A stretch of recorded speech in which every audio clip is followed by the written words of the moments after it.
we come back to our original point. I don't have a problem with Christians. I have a problem with religion specifically.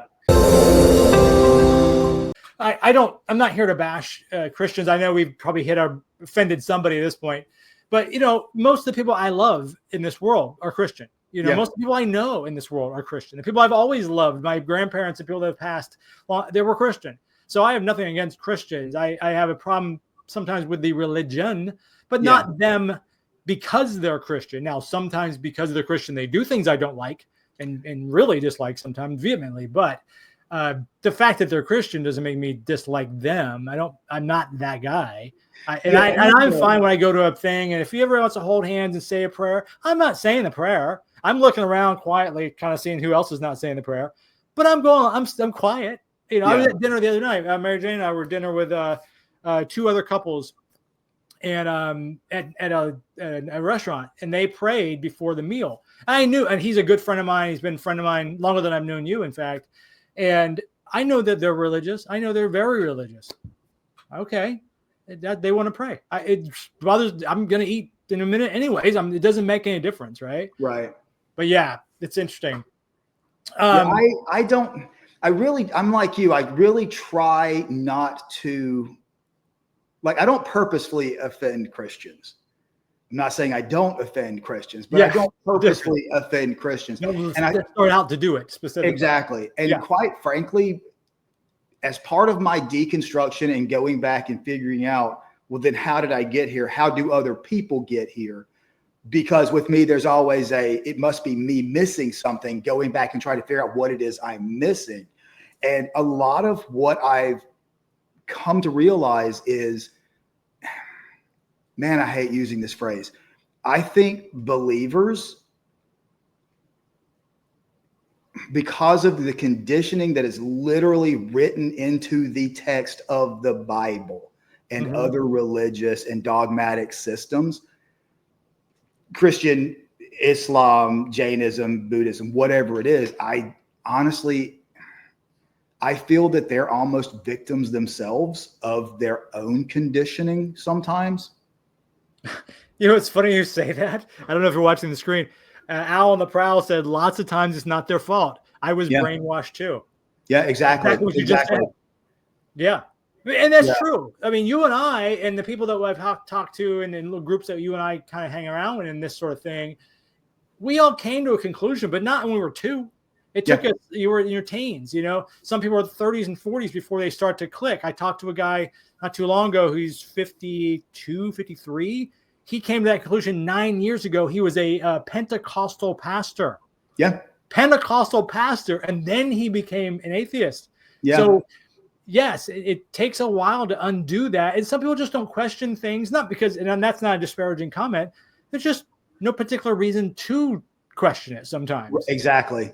And if you're like, and that's the biggest thing.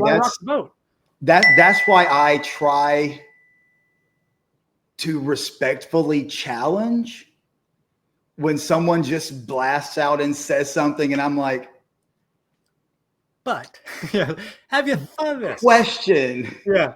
Does that make sense? And Recovering from Religion is a group for people who are deconstructing. And I think they have a side group that is specifically for people who lived and worked in the ministry for decades before realizing that they just didn't. And most of the atheists I've ever come across who spent time in religion, they will tell you that the reason that they stopped believing is because they were legitimately trying to find reasons to believe. And the more they studied, the more they read, the more they asked questions, they realized that there were no answers.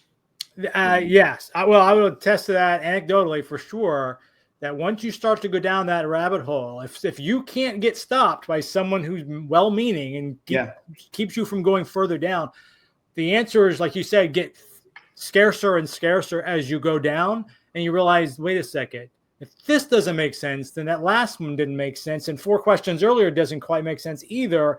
And it just starts to crumble. It's like a house of cards, right? Yeah. And obviously they prefer you didn't do that. But and we would say as atheists and within the atheist community, some of the best read Bible people that read the Bible the most are atheists, because they usually start out religious. And like you said, then they kind of delve in it. Let me read this again. I don't think I'm missing something. Let me read this one more time. And you start to, and also let me read the things that they never bring up in Sunday school. Because someone will tell you, did you know there's this thing in there? Like, oh, I never heard that. I've been in Sunday school for 12 years and never heard this thing. Like, and funny, a guy I was talking to, in fact, he was that same pastor. I think it was him. I'm losing my different stories. No, it was Larry Warren, a guy I interviewed a couple times ago. He was like, there's certain sermons they run every year. Yeah. When you're leading up to Christmas, you're going to get the same sermons leading up to Christmas. You're leading up to Easter, it's the same sermons. Mother's Day is going to have a couple about being good to your mom, blah, blah, blah.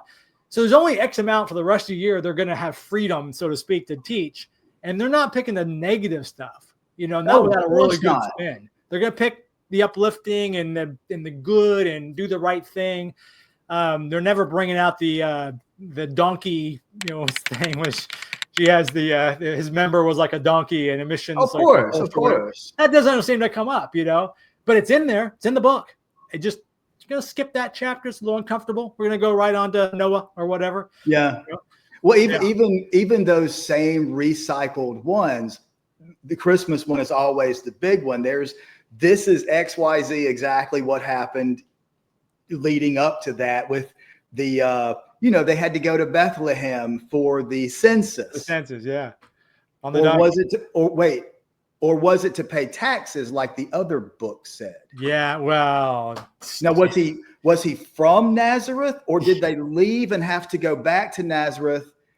Did the wise men visit when he was a baby? Because the other book says he was like 4 or 5. It's so funny. The repeated stuff is not even. It's not even the full story of that. It's, the choose your adventure kind of thing, The cafeteria Christians choosing which ones they want to. Yeah. And it's, again, like the person said earlier, Al said, we're all brainwashed to that. And brainwash is maybe a strong term, but I totally understand it and agree with it. If you're just told something, talk about indoctrination, you're told something from early on, if there's no reason to question it, you just roll with it. So we come back to our original point. I don't have a problem with Christians. I have a problem with religion specifically.